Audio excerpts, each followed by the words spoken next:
Hey guys, Sean here, and in this video, I'm just going to do a quick Sendlane walkthrough overview, okay? Just show you some sections that, you need to know about, some other sections that you don't really need to know about, and we'll go from there, all right? So when you first log in, you're going to come to your main dashboard, and just like any sort of software you buy, they'll have some sort of dashboard, right? So it's going to break you down how many leads you get, give you some information about your recent campaigns. If you're doing any e-commerce, you'll see some revenue down there. So there's a whole bunch of stats on here that I'll let you, take a look at, okay? But essentially, this is just your main dashboard of stats, okay? Along the left-hand side is sort of where everything is. Dashboard at the top. Audience, okay? Contacts, this is going to be your leads, okay, that come in.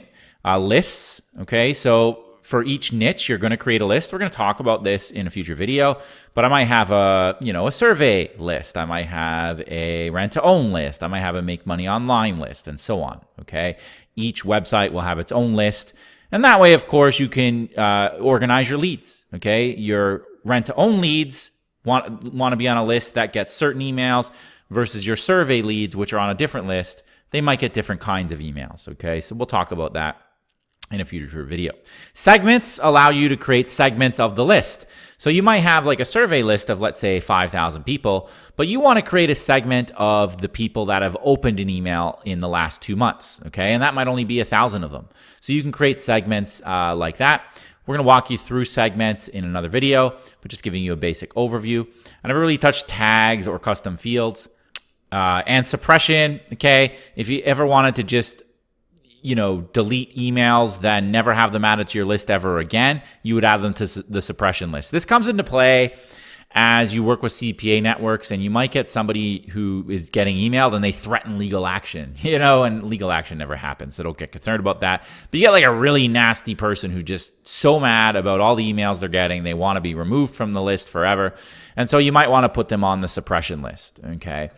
Importing and exporting would be to import your leads or export your leads. And then senders, okay, we're going to talk about that in another video, but this is how you set up the domain and email to send out, okay? So you have to create a profile here. And so if I wanted to send an email out from Trisha, I would create it right here. We're going to show you that in a different video. Campaigns, these are my broadcasts, okay? Sendlane calls them campaigns, but in the CPA world, we call them broadcasts. This is when I just want to create an email to send out to my list. We are going to send one broadcast a day to start, and then we'll move to 2 broadcasts a day as our list grows, okay? This is where you would send that email out.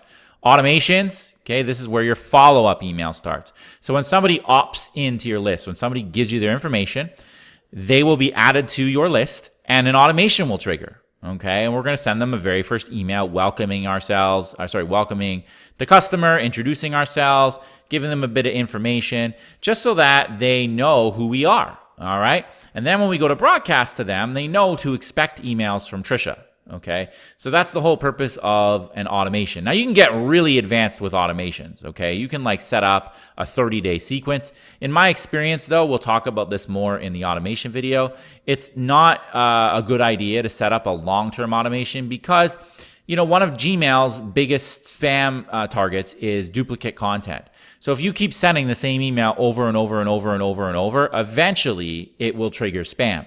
So if you have this giant follow-up series that keeps sending the same email over and over and over and over, you could have 30 emails in there that are all hitting spam that you're all going to need to redo. It's just a bad idea, okay? So it's best to set one follow-up email that you change up every couple of months so that you don't get caught by that Gmail algorithm, but we're going to talk about that in a future video. I never touch this beacon area, pop-ups, and integrations. If you ever wanted to integrate Sendlane maybe with your Shopify store and things like that, okay? Actually, pop-ups we'll talk about, I believe, still. It's a weird area with Sendlane, but I believe this is where you get your code, okay? There's going to be a little line of code that you're going to install on InstaBuilder to connect Sendlane to InstaBuilder, okay? I believe you have to go to pop-ups, so we'll talk about that. But in the integrations, if you ever want to connect in, you can do that here. Your account area is where you're going to have your information, your API key, okay? If you ever wanted to create an API with something. All right, it's a little bit more advanced, but some people might want to do that. And of course, you can actually add access. Let's say you have virtual assistants or you have a business partner. You can create an access to the account from there. And then your billing area, okay? You put in your credit card and whatever plan you want to be on, okay? So that's really it for Sendlane. It is kind of, self-explanatory, but I wanted to walk you through each section. And don't worry, we're going to go more into detail with some of these sections in the coming videos, okay, to show you how to set up the most important parts. So that's it for the Sendlane overview. See you on the next one.